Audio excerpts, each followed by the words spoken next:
Hey everybody, back with another great lesson for you. Today we're going to be looking at the second shape of the natural minor scale, which is what we call Locrian.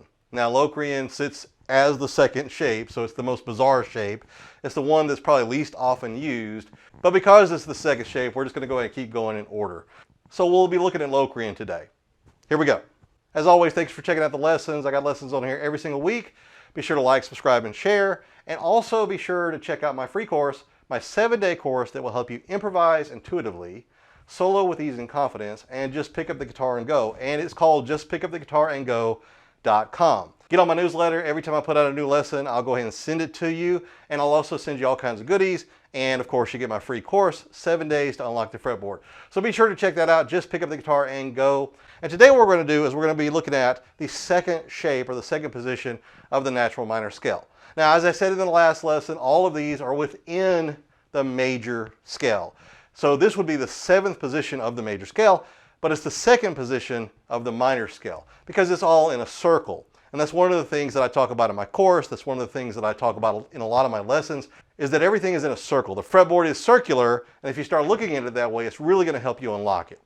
So what we're going to do today is we're going to go ahead and take a look at that second position, but we're going to look at it off of the low E string or the 6th string.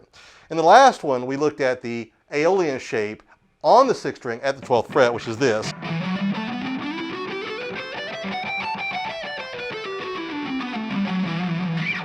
But now what I want to do is back it up to the open of the 6th string and show you where the notes are of that Aeolian scale on one string. So it's going to sound like this.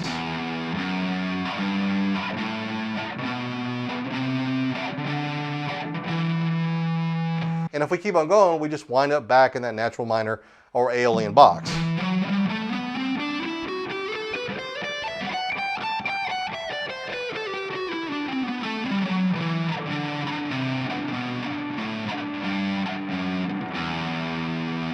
And the reason I want to show it to you this way is so that you can see how the different positions line up along the fretboard. And when we get back to that 12th fret, we're back to number 1, and then it just circles back around.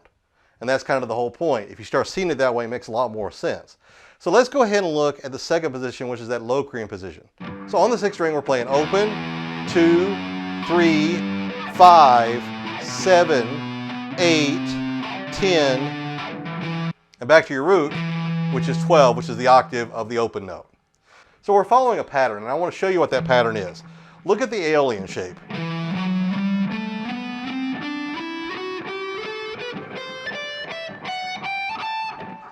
On the 6th and the 5th strings, I'm playing with my first finger, my ring finger, and my pinky, and I'm playing on the 12th, the 14th, and the 15th frets. I often call that the 1-3-4 shape.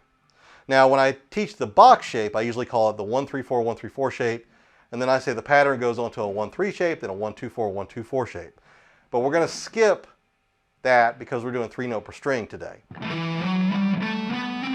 When I get to the 4th and the 3rd strings, I'm going to still play with my first finger, my ring finger, and my pinky, but my pinky is going to stretch. It's going to stretch a whole step. So I'm going to play 12, 14, 16 on the 4th and the 3rd strings. And then when I get to the 2nd string, I'm still going to play that same shape, where I'm playing with my first finger, my ring finger, and my pinky, but I'm going to move up because the 2nd string is tuned a little bit different than all the other strings. So I'm going to go ahead and play 13, 15, 17. And on the 1st string, I'm playing a 1-2-4 shape, which in the circular way this is laid out, there would actually be 2 of those, but because I only have 1 string left, I'm only going to play 1. And it's the same thing, technically, that I would play on the 6th string if I was playing a box shape. But since I'm not playing a box shape, it's going to be a little bit different. And this is going to be 14, 15, 17. So the whole thing again is 2 of these 1-3-4 shapes that are whole note, half note. Then 3 of them in a row that are whole note, whole note. And then 1 of them that is half note, whole note. Which technically there will be 2 of those. And you'll see what I mean when we get to the Locrian mode. So that whole thing, I could transfer that to the open, and I could play on the 6th string, I could play open, 2, 3, and the 5th string, open, 2, 3. Now, that 2 and that 3 on the 6th string and the 5th string are the beginning of my Locrian shape. So I'm going to play that final shape that I played here. I'm going to play it here on the 6th string and the 5th string, and it's going to start my Locrian mode. So I'm going to play 2, 3, 5, 2, 3, 5 on the 6th and the 5th strings. And that pattern is a 1, 2, 4 shape with my first finger, my middle finger, my pinky. But you could also consider it a half step and a whole step. Which means after that, if I kept going in a circle, when I get to the 4th and the 3rd strings, I'm going to play a whole step and a half step. See, I just played a half step and a whole step, half step, whole step. Now I'm going to play whole step, half step, whole step, half step. But it's that 1, 3, 4 shape. So it's going to be the same thing that I played here on the 12th fret. The octave of that is going to be on the 4th string at 2, 4, 5, and the 3rd string at 2, 4, 5. Whole step, half step. See, it's the same thing. So now you get your pattern that's going to be 1, 2, 4, 1, 2, 4, and then 1, 3, 4, 1, 3, 4. And if we keep on going, we could make this into the box shape, which I showed in my other lessons where I would do a 1, 3, and then I'd be back to that 1, 2, 4 again. But this time we're going to do 3 note per string, which means on the 2nd and the 1st strings, I'm going to bump up 1 fret because of the way the 2nd string is tuned, and I'm going to go ahead and play 3, 5, 7, 3, 5, 7, which is my larger span here of 2 whole steps. Then you have your Locrian mode.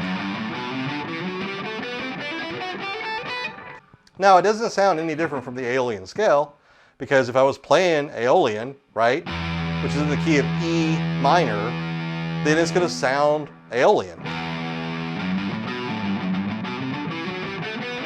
Matter of fact, on the 4th and the 3rd strings, you have the first 6 notes of the Aeolian scale. And we're just backing up the scale, going back to that E natural minor note. So what makes it Locrian? Put it in the key of the tonic of the scale. The tonic of the scale would be that F sharp. If I play that F sharp, or any variation of the F sharp, or maybe make an F sharp into kind of a Locrian sounding mode, which one way I could do that is on the 6th string I could play the 2nd fret, and on the 5th string I could play the 3rd fret, mix it into a dissonant dyad, and then if you play that scale over that, you'll get a Locrian sounding mode. Even if I just play the F sharp, it will still sound Locrian.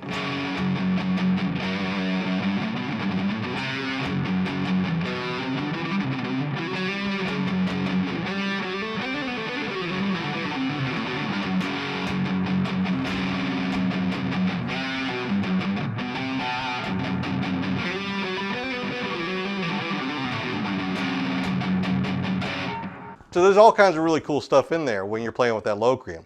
And then of course, if you wanted to build more chords on that, then what you would do is take the notes that are in the Locrian scale there, and you would just go ahead and play with those. We could come up with something like this, or maybe something like this, or maybe even something like this. Give you a nice little groovy, weird sounding metal song.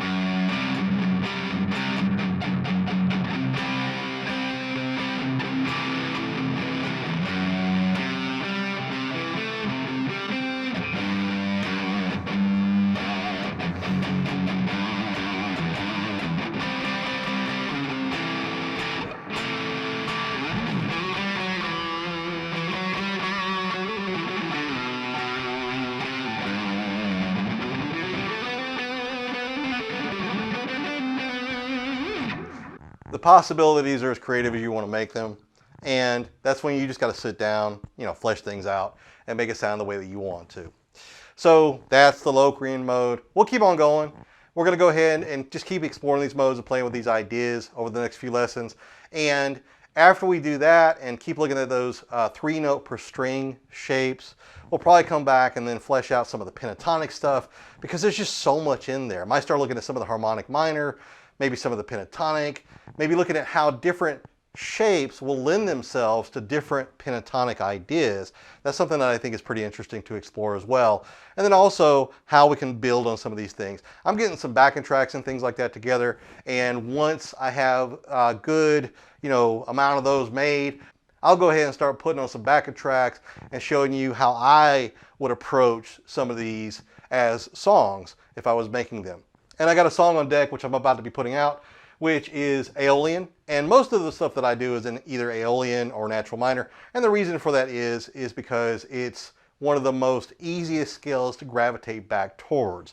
Most of the things I write, most of the things that you hear on the radio are either in the natural minor scale or they're in the major scale. So whenever somebody fleshes out something that's more fusion sounding or more interesting sounding because of the fact that they played with Phrygian or they played with Locrian or they played with Dorian or Lydian or Mixolydian, any one of those other modes, that is something that, of course, it's creating a signature sound, something they like to play with, something that they're working on, but it's not typical, which is why some artists have that unique sound because they're using things that are a little more atypical, which is why I want to explore all the modes, because I want to give you an opportunity to play with the things that you want to play with to make your music sound as interesting to you and as interesting to others as you want it to be.